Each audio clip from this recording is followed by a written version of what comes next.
Si San Ildefonso ay isang taong naninindigan sa kanyang pananampalataya. At isa sa kanyang mga turo ay itong tinatawag na Fides. It's a Latin word na nangangahulugang kasunduan. Ako po'y nahilo lang kunti dahil sa napakalaking binabasbasan. Kumbento, social hall, parish offices, at Garden of the Saints.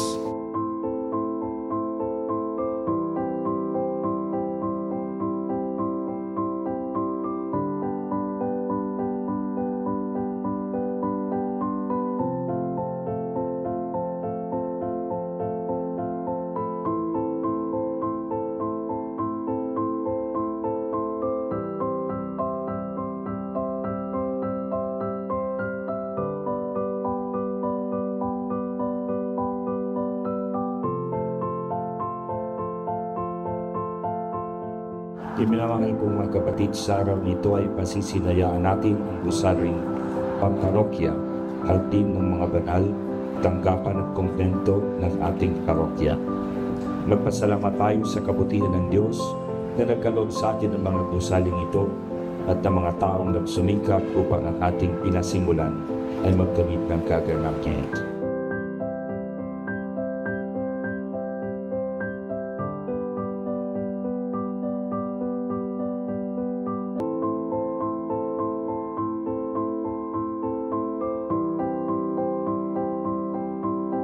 Kapag pinapahayag natin ang ating pananampalataya, every time we recite the Nicene Creed, yung sumasampalataya ko sa Diyos amang makapangyarihan sa lahat, bawat pagpapahayag natin ng ating pananampalataya ay sinasariwa natin ang ating kasunduan sa Diyos.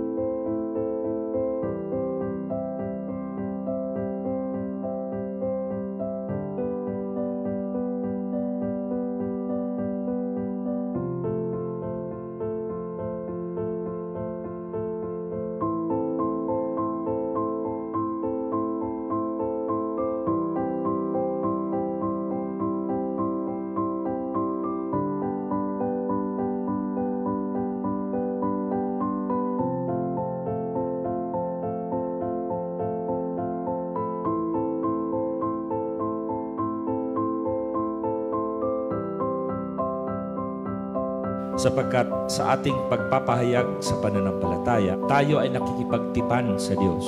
Tinatanggap natin ang katotohanan mula sa Kanya at tayo din ay nagkukumit sa ating sarili na isabuhay ang ating sinasampalatayanan.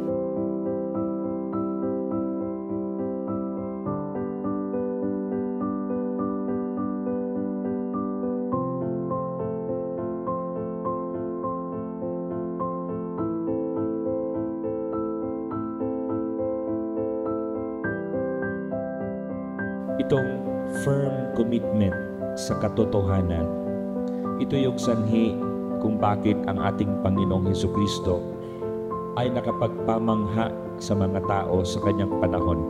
Sapagkat namangha ang mga tao nang si Jesus ay nagturo sa kanila na parang isang may kapangyarihan at hindi tulad ng mga eskriba.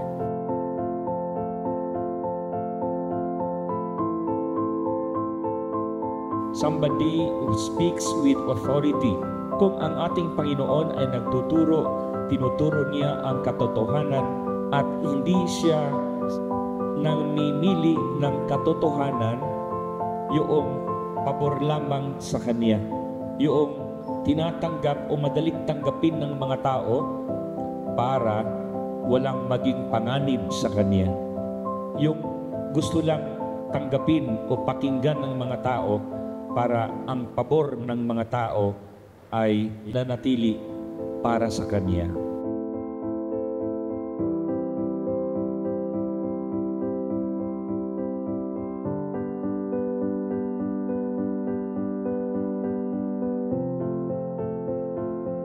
nagpapapigil sa atin sa pagpapahayag ng katotohanan ay ang ating sariling interes. Sapagkat kung tutuusin din, ang naging udyok para sa atin upang maipahayag ang katotohanan ay sariling interes din. Pero kung tayo ay naninindigan sa katotohanan, anuman ang tama sa atin, tamaan man tayo hindi, ang interes natin ay ang katotohanan na nagmumula sa Diyos, hindi tayo masindak, hindi rin tayo mabola.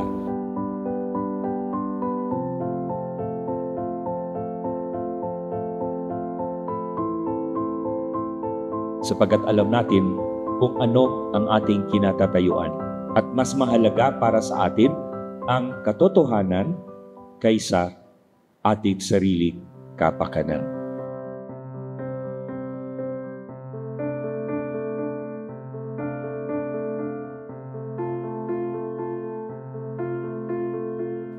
Sa atin pong mahal na obispo at mga lingkod pari, at sa inyo, mga kapwa ko deboto ni San Ildefonso at mga mananampalataya ng bayang ito, may kagalakan sa aming mga puso at sa kababaang loob ng pamunuan ng Pistang Bayan 2025.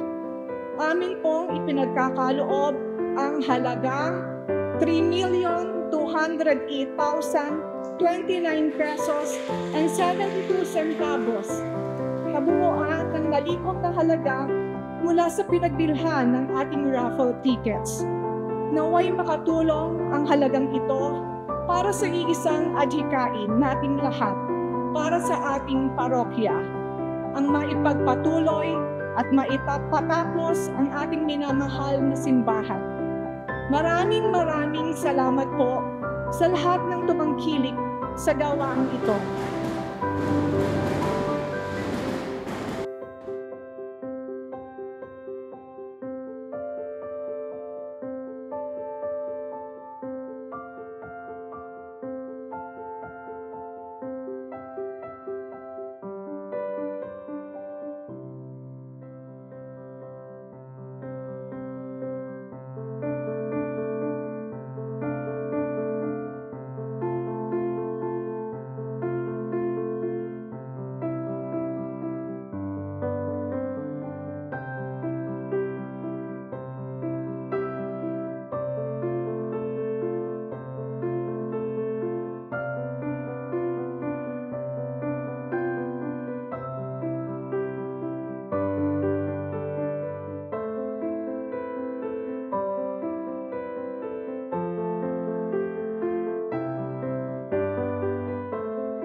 Si San Ildefonso po na ating patron ay kilala natin bilang obispo, baka gandun lang ang marami obispo. Dalawa po ang mensahe niya sa atin sa araw na ito, dalawang aral.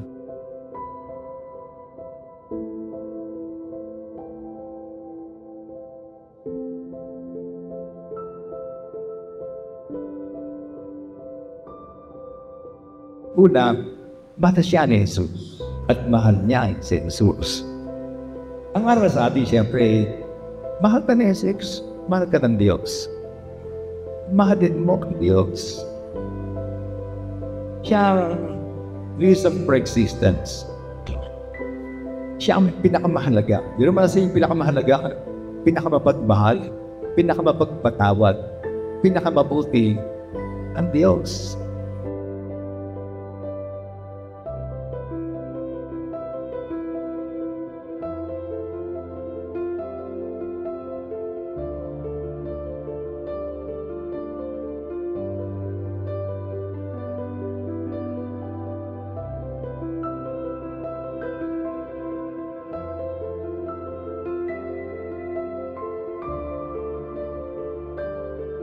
Sa ating gospel, sinasabi po, umalis si Jesus at ang kanyang mga alagad at nagpunta sa tabi ng nawa.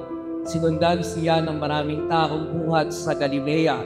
Nagdatingan din naman ang napakaraming tao mula sa Judea, sa Jerusalem, sa Idumea, sa ibayo ng Jordan at sa palibot ng Tiro at Sidon. Mabalitaan nila ang lahat ng ginawa ni Jesus.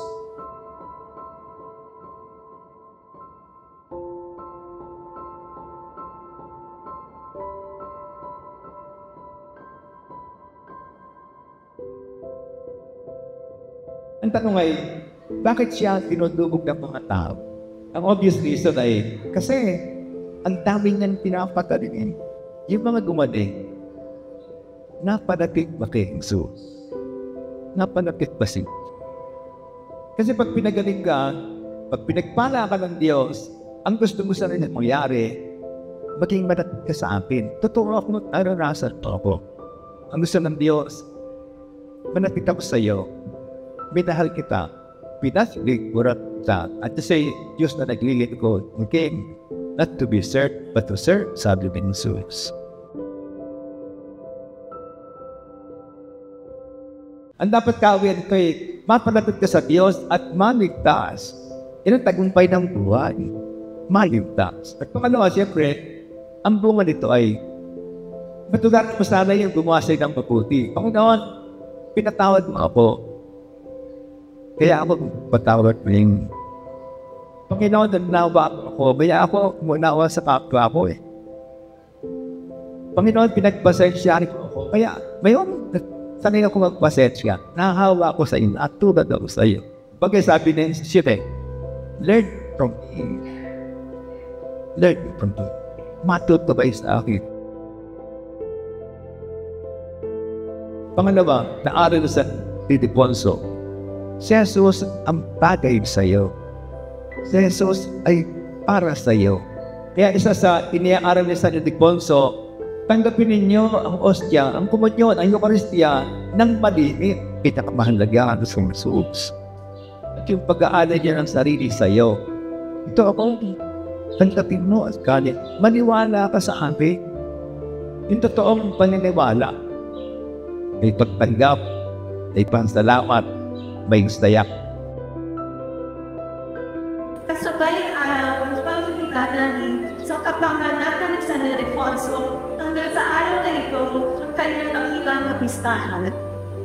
Higit isang buwang mga gampay ang anim na inagulol, mga gawain mga espiritual, pagsinita kultural, pangkalusugan, pangkabuhayan, at naging aturahan no, na nakitaan upang tayo ay makatulong maksugit sa mga pangangailangan ng ating pinakunawa at simbahan.